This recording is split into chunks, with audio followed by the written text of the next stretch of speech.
Why does making friends as an adult feel so What hard? should I wear on a first What the date? hell is a foreign? But that Why hookup is was buying my not first good. home So What do I want my frustrating. life to look like in 5 years?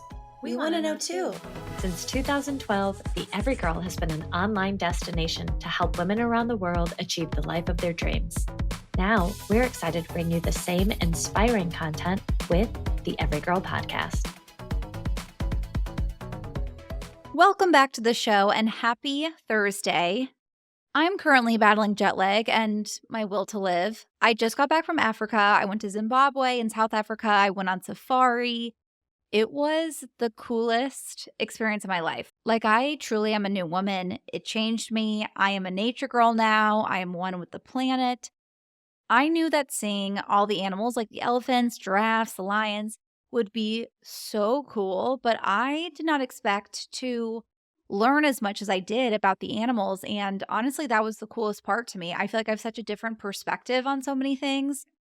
What I will share with you is that even in nature, women are badasses and men are freaking idiots. It was really fascinating to learn about a lot of the patriarchal species, like lions. When the male cubs become old enough and start growing their mane, the older males, including their fathers, will kick them out of the pride to go find a new one or to start their own. Lion King lied to us, okay? Mufasa in real life would have been like, good fucking luck out there, Simba. Like, the Scar versus Simba of it all was actually historically accurate. Or this happens with hippos too. Like, the older males and the patriarchs don't want to be threatened by younger males, so they kick them out of the family because that's what happens with a patriarchy. Is to become the patriarch, you have to fight to keep your power or fight to take power from the previous leader. We got to watch hippos fighting over the territory of a goddamn pond. But here's what's really interesting is that matriarchal structures, as far as I learned, there was no fighting and overthrowing to get into power. For example, in elephant herds, I love elephants so much. A matriarch is literally chosen by the rest of the herd. Like, she is elected Madam President based on her wisdom. So all the elephants will select who they think is the wisest female, and that's how she becomes matriarch. Not by fighting and killing a previous matriarch or the other rivals. Also, what's funny? When a male elephant hits puberty, the matriarch is like, okay, go be on your own for a little or find a new herd. You are way too moody and temperamental. I do not want you trying to have sex with your sisters. And I think that that's a beautiful practice that we should adopt as humans is when the males are getting temperamental, go take a time out or find a new herd. Like, bye, you only get a place in this society if you behave and are nice. So, matriarchal species like the elephants are over here just like grazing on grass, living their best life, and they're so safe in their own herd. They have such high emotional intelligence. They really don't have much to worry about. They work together to find food. And then you have the patriarchal animals like the lions that are literally killing each other, their own species, and even family members for power. Like, what a beautiful metaphor for human beings. Do you know what I'm saying? So anyways, that was one of my Everygirl coded takeaways from my trip. I posted a lot on my Instagram if you want to see said elephants. I saw a 3-day-old baby elephant, and let me tell you, nothing has given me such cute aggression, especially anything that's over 200 pounds. So anyway, let's get into our Ask the Everygirl segment where you ask us a question and we give you some advice. This week's is a great question, and I'm sure a lot of you are feeling this one. This Everygirl writes in, when I turned 26, I decided it was going to be the year of intuition, mindfulness, and health. Up until February, I was doing a great job and felt so good. I got into running, Pilates, fueling my body with healthy food, and working on my dating life. But this past month, I've hit a wall. I have felt so low energy and lazy, it's getting in the way of the life I know brings me the most joy. My lazy habits, such as eating chips instead of yogurt or watching another episode instead of going for a walk, are really starting to knock on my door, and no matter how much I try to push them out, they find a way to break in. Maybe it's that I have a very weak willpower, so how can I strengthen my willpower and shut out the unhealthy habits when I know intellectually they make me feel worse? I don't want to go back to the habits that keep me away from the joy I know I deserve. First of all, preach, sister. I love your self-awareness. I love your dedication to joy.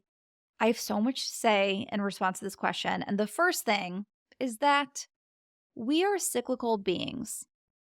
We all think that we're supposed to be super motivated and energized and on it every single day, but that's just not what we're meant to do. Some days or some seasons is for action and going after our goals. And then other days or seasons are meant for resting and nourishing and pleasure. And these days are equally important to live our best life because it's how we actually recharge and feel excited about the action days. I kind of look at it like my cocoon days and my butterfly days. And this can also be periods of your life. Like some seasons are cocoons, and some periods of your life, you're a butterfly. But the cocoon is not a failure. It's actually a critical step to become the butterfly. So I will hear people saying, I keep sleeping in instead of getting up for my morning routine. What's wrong with me? Or yesterday I binged so much TV. I feel so bad about myself. And this guilt and shame and pressure that we have of not being a butterfly every single day is actually killing our motivation further. So what if you instead saw any day or hour or season of your life as a cocoon? And our bodies are always wiser than we tend to be. So your body knows when it's cocoon time and butterfly time. You just need to trust it. And how you choose to nourish your body should be completely different in each of these times. Now, I also hear you when you're like, it's not just about fatigue or turning inward and resting. It's like falling back into bad habits that are preventing me from being my happiest. So I hear you. That case is different. Like cocooning will never hold you back from a joyful life. It is the shame that you may put on cocooning, i.e. toxic productivity, that may make you think that cocooning will lead you to unhappiness. But really, if you're really cocooning, if you're really in a place where you actually just need rest and nourishment and pleasure, it will help you be happy. It won't take away from it. So if you really feel like you're just reverting back to bad habits, it's not about rest, it's not about rejuvenation, it's not about pleasure, it's just reverting back to bad habits, there are a lot of reasons for a lack of motivation and falling back into these habits that we're going to get into. But the problem is not you. The problem is not your willpower. Controversial opinion here, but there's no such thing as willpower in the way that we think of it. I think this concept of like, you're eating cookies and you're skipping workouts because you don't have willpower, that's just another way wellness culture wants you to feel bad about yourself. But it's not actually true, and it's not actually helpful. According to psychology, willpower is the ability to delay gratification, resisting short-term temptation to meet long-term goals. First of all, I don't think that we need to delay gratification. I think we can change what gratification means to feel gratified all the freaking time. Like me eating a healthy meal versus ordering a pizza is not me delaying gratification. It is actually so much more gratifying to eat a yummy, delicious, nourishing meal that makes me feel good, that literally does not impede on my serotonin and my other happy hormones like some kind of processed junk might. It is more gratifying for me to choose the option that makes me feel good. So that's my first problem with this concept of willpower. But also, the idea of willpower does not take into account why we feel short-term temptation, why the short-term temptation overpowers our desire to reach whatever long-term goal. It doesn't really mean anything. And then the other reason that the problem is not that you don't have enough willpower is that willpower is actually a limited resource. We only have so much of it. Research, including studies from a famous psychologist named Roy Baumeister that he did on ego depletion, shows that willpower is like a muscle in that it gets fatigued whenever it's overused, and then you kind of run out of supply. You literally have no more to tap into. So it's not like something's wrong with you because you don't have enough willpower. We all only have a limited amount, and then if we use too much, it gets fatigued. We run out. The reason that you are opting for that short-term satisfaction instead of long-term joy is not because you're lazy or you're weak or whatever. Hitting a wall is not a sign of weakness or because you don't have enough willpower. It's a sign that your mind and body are trying to communicate something important with you. When I work with my clients, I always say that if you're unable to reach your goals, the problem is not you. The problem is that the goal isn't right for you. You might have the completely wrong goal. Maybe you're trying to force yourself to go to the gym when going on a hot girl walk is actually the best form of movement for you. I see this example a lot with clients who are trying to eat healthier. And they're like, I'm eating really clean, but then I totally binge on the weekend or I eat cookies at night. And I'm like, yeah, duh, you're forcing yourself to eat bland chicken and vegetables. Of course that goal won't stick because it's not the right goal for you. Wanting to eat healthier is great, but the goal of eating chicken and veggies for every meal is not right. So let's change the small goals to get to where you actually want to be.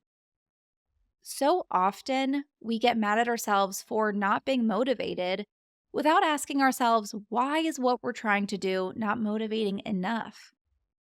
Something that I see a lot is people that are trying to adapt certain healthy habits because they see all these wellness influencers. Maybe Mel Robbins told them to. Maybe, you see it on TikTok of this is the healthy option. This is the healthy habit. But it actually is not right for you. It does not fit with you. It actually is not conducive for you. And so maybe you not having the quote unquote willpower to follow up with these healthy habits is actually your body's way of being like, nope, this is not the right habit for you. So I would look at all these habits and say, okay, what am I really trying to accomplish here? What are you trying to accomplish in your morning routine? Like, what is the point of having it? Maybe you need to change it so that it actually serves you more. And it's just about tweaking the habits that you're put into place so that they feel better for you. And when they feel good, that's when you know they're actually the right habits for you. It also sounds like you obviously have low energy.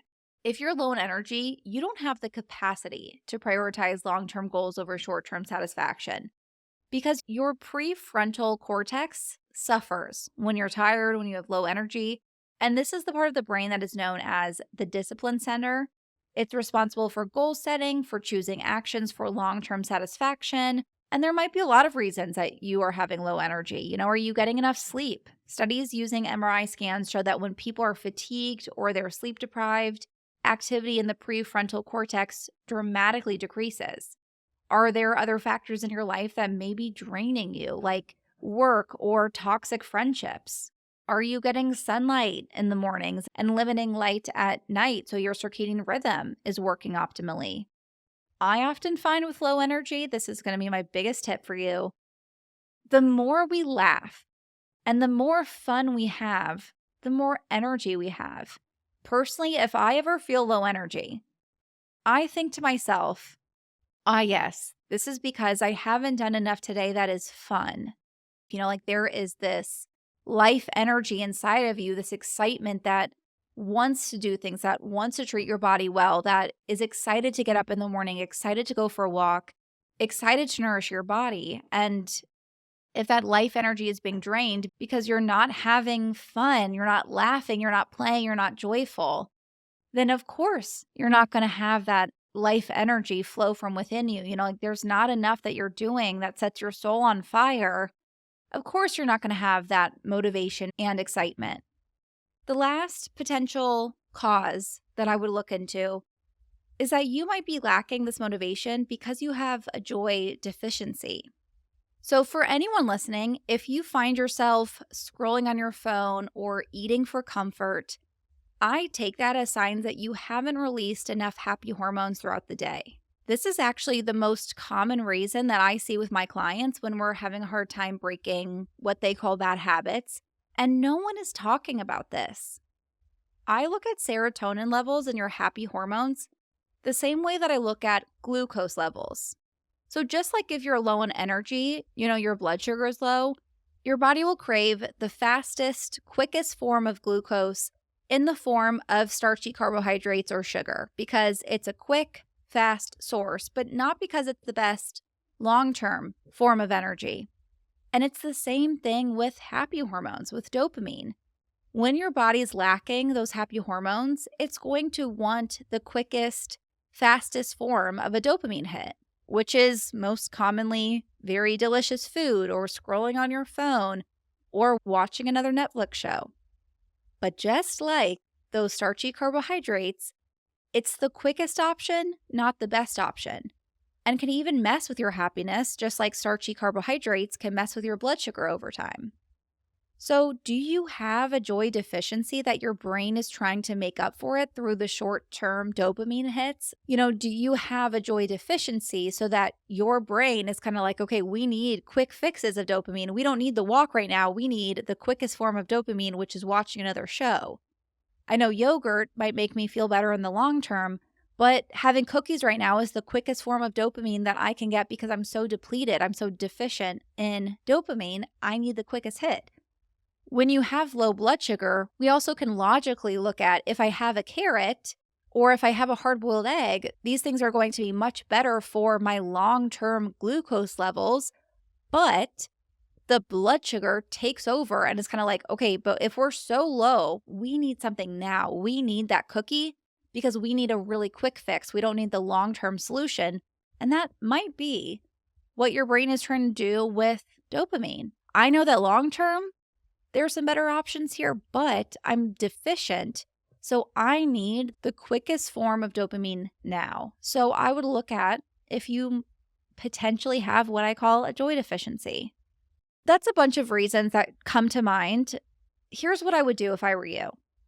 I would do a major reevaluation of the goals that you have and those positive habits that you initially set into place. Like do an entire habit audit and ask yourself why you want to do them. What will they accomplish for you? How will eating yogurt instead of cookies impact your life?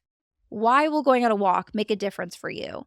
And then I would check in on if any of these habits are just not enjoyable for you anymore. Maybe the morning routine worked really well for you for a few months and was really great for you because it helped you feel energized during your day throughout the winter. But maybe now the same morning routine wouldn't energize you. So what morning routine would energize you more? Is it reading a book with a coffee and listening to jazz instead of fitting in a workout?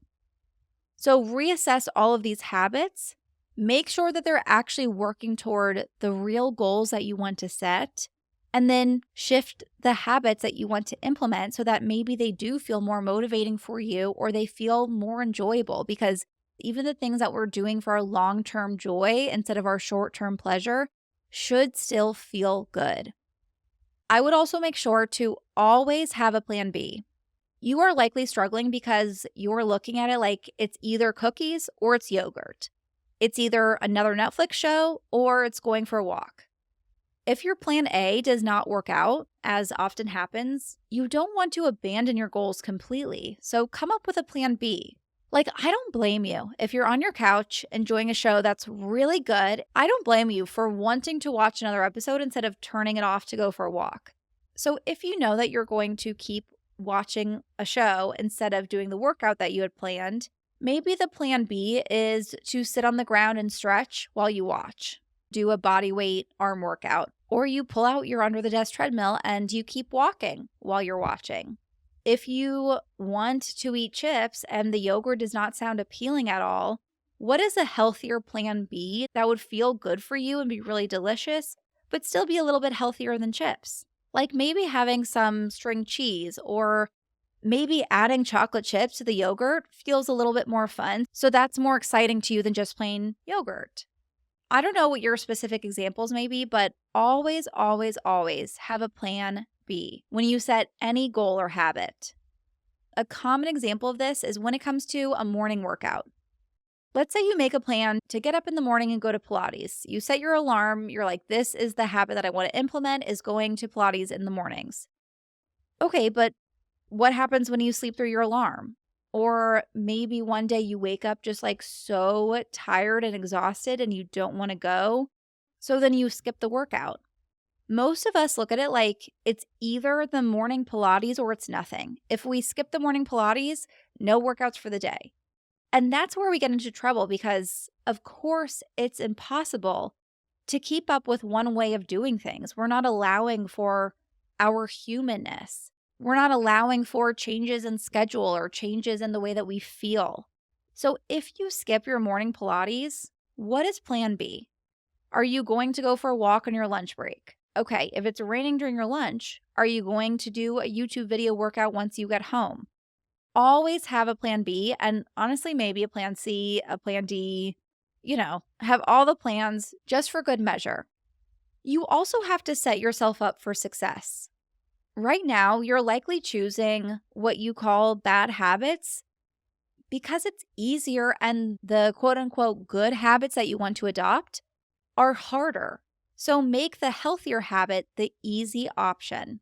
For example, put chips on the highest shelf or don't buy them at all so that if you're really craving them, you'd have to get in your car and go to the store, or you'd have to get them delivered on DoorDash. And then make the yogurt the really easy option. Maybe you meal prep ahead of time some like delicious yogurt parfait. Maybe you have like little individual serving sizes where you add some protein powder to the yogurt and put some nut butter on it and put it in the freezer so it tastes like ice cream. And you have all of that prepped and ready to go. It is the easiest option. Getting the yogurt would actually be a lot easier for you than getting the chips. That's what you want to set up. You want to make the healthy habit the easier one. This also looks like leaving your workout clothes out. Sign up for your Pilates class in advance. It's easier to go to the class than having to cancel and put away clean clothes. Whatever it is, do what you can to make the healthy habits the easiest option and the habits that you want to break the harder option.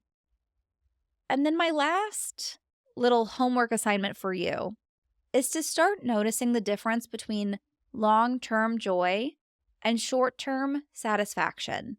Because right now your mind has shifted into prioritizing short-term satisfaction, and I want to get it back into a place of long-term joy, like you're talking about. And this isn't about bad habits versus good habits.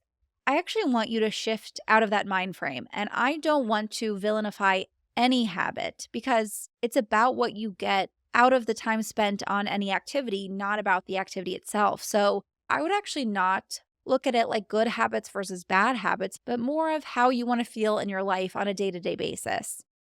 For example, there are obviously many times where watching another episode of Real Housewives feels a lot better in the short term than going for a walk. But you would be so much happier if you turned off the TV and went for the walk. Or there also may be times when watching TV on your couch may really rejuvenate you and your body is begging for a rest. And it actually would boost your mood. It would make your body feel better. Like, I do not believe in demonizing any food or activity. There are times that eating a cookie instead of yogurt is the option that does make us happier long term, that does contribute to our joy. It's not about the cookie versus yogurt. It's not about the good versus bad habits. It's about getting used to making decisions based on long-term happiness more than short-term pleasure. So I want you to get into the habit of every time you eat something, say yes to plans, pick a workout, anything that you do, I want you to think, will this make me 1% happier or 1% less happy tomorrow?